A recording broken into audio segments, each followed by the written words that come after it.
এরপরেও এনসিপির কোনো লোক যদি এটা ভেঙে থাকে, আমি ম্যাজিস্ট্রেটকে বলেছি যে আপনি এটা গ্রেফতার করেন। যদি কোনো ভিডিও প্রমাণ তাদের কাছে থেকে থাকে তারা উপস্থিত করুক। তাদের কাছে কোনো প্রমাণ নেই, কারণ নিজেরাই ভেঙেছে। তারা অস্ত্রাপ ভাষায় গালিগালাজ করে, তারা আমাকে হত্যার হুমকি দেয়, তারা আমাকে মেরে ফেলতে চায়, তারা সেখানেই আমাকে পিষে ফেলবে। তারা আমার দিকে তেড়ে আসছিল বারংবার, এবং সে সময়টাতে আর্মি এসে তারা তাদের দায়িত্ব পালন করে এবং সেই জায়গাটাতে সন্ত্রাসীদেরকে ছত্রভঙ্গ করে দেয়। এই সন্ত্রাসীরা আমাদের পিছু নিতেই থাকে, এবং পরবর্তীতে আপনারা খেয়াল করে দেখেছেন যে সেখানে বিএনপির যিনি প্রার্থী জনাব এমদাদুল হক ভরসা, তিনি সেখানে উপস্থিত হন। তার সঙ্গে আমাদের কথাবার্তা হয়, প্রশাসনের সঙ্গে কথাবার্তা হয়, এবং প্রশাসনের কাছে আমি তখন জিজ্ঞেস করি যে একজন প্রার্থী ভোট গণনার সময়টাতে যখন ব্যালট পেপারটা গণা হচ্ছে সেখানে উপস্থিত থাকতে পারে কিনা। স্পষ্টতই আইন যা, সে হিসেবেই ম্যাজিস্ট্রেট আমাকে উত্তর করেছেন যে অবশ্যই একজন প্রার্থী ভোট গণনার সময়টাতে কেন্দ্রে এবং যেখানে ভোট গণনা করা হচ্ছে সেখানে তিনি উপস্থিত থাকতে পারেন। এবং সে সূত্রেই আমি আসলে হারাকাছের যে কেন্দ্রগুলো আছে সেই কেন্দ্রগুলোতে গিয়ে ফলাফলটা, অর্থাৎ কাস্টিং ভোট, তখনও পর্যন্ত কোন মার্কা কতটি ভোট পেয়েছে এটা তখনও পর্যন্ত জানা সম্ভবপর হয় নাই, কিন্তু কাস্টিং ভোট কত, অর্থাৎ কতজন ব্যক্তি ভোট প্রদান করলেন সেই বিষয়টা জানার জন্যই আমি কিন্তু কেন্দ্রগুলোতে গিয়েছিলাম। এবং সেটা খুবই শান্তিপূর্ণভাবে, আমার সাথে একটা গাড়ি, কখনো বা দুইটা গাড়ি ছিল, এবং সেই গাড়িগুলোতে 5 জন 6 জন করে 10-12 জনের মতো আমরা মানুষ ছিলাম। তারা শত শত মানুষ, হাজার হাজার মানুষ আমাদেরকে আটকে রাখছিল, গাড়িগুলোকে তারা চলতে দিচ্ছিল না, গাড়ির সামনে তারা বসে পড়ছিল, তারা গাড়ির সামনেগুলোতে আটকে দেওয়ার মতো একটা পরিবেশ তারা তৈরি করছিল। আমি অনেকগুলো কেন্দ্রে গিয়েছি, যে কেন্দ্রগুলোতে যাওয়ার পরে যিনি প্রিজাইডিং অফিসার আছেন তারা আসলে কতটা ভোট কাস্টিং করা হয়েছে সেটা তারা আমাকে সহজে জানাতে চান নাই। আমি তাদের কাছে বারংবার অনুরোধ করে আমি সেই ফলাফলগুলো, অর্থাৎ কতটা ভোট কাস্ট হলো, এই ফলাফলটা আমি তাদের কাছ থেকে তখন আমি জেনে নিয়ে এসেছি।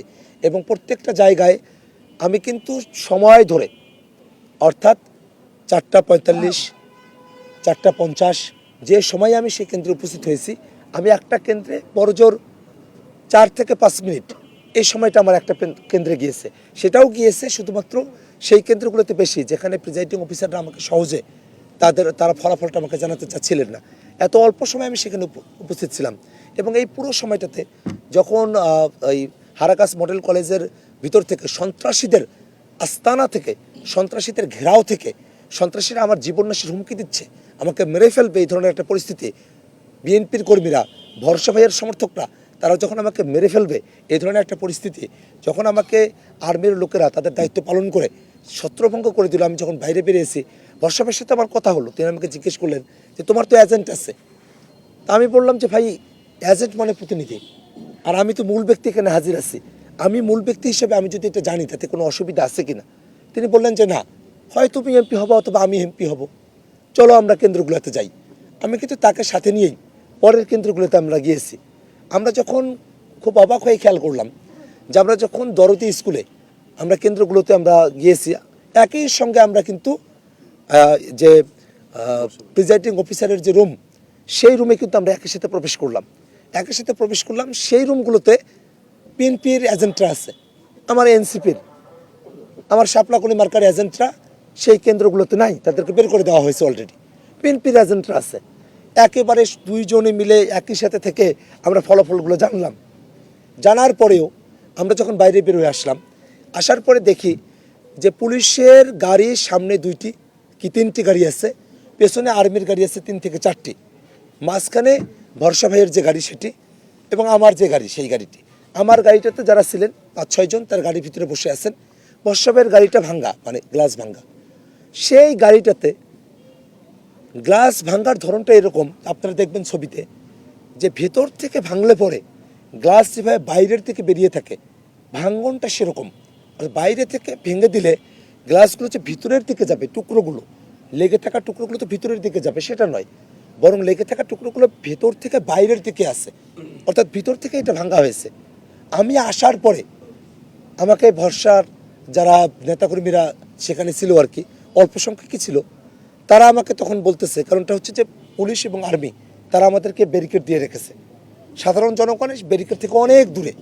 আপনারা সাংবাদিকেরা সেখানে উপস্থিত ছিলেন। ওই সময়টাতে যেখানে কারোরা ওই জায়গায় আসলো কিভাবে সেটার কোনো ব্যবস্থা সেই জায়গাটাতে নাই।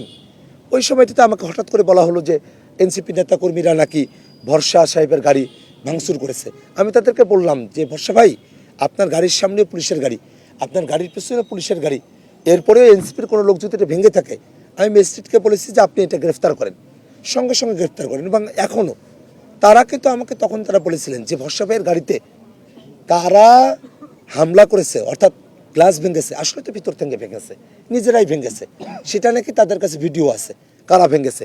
কই, একটা দিন তো পার হয়ে গেছে, তারা তো কোনো ভিডিও প্রদর্শন করতে পারলো না। বর্ষা সাহেবের পিএস তো খুব জোরের গলায় কথাটা সেখানে বলছিলেন। তাদের কাছে যদি কোনো প্রমাণ থেকে থাকে যে এনসিপির লোকেরা, এটা সম্ভব নয়।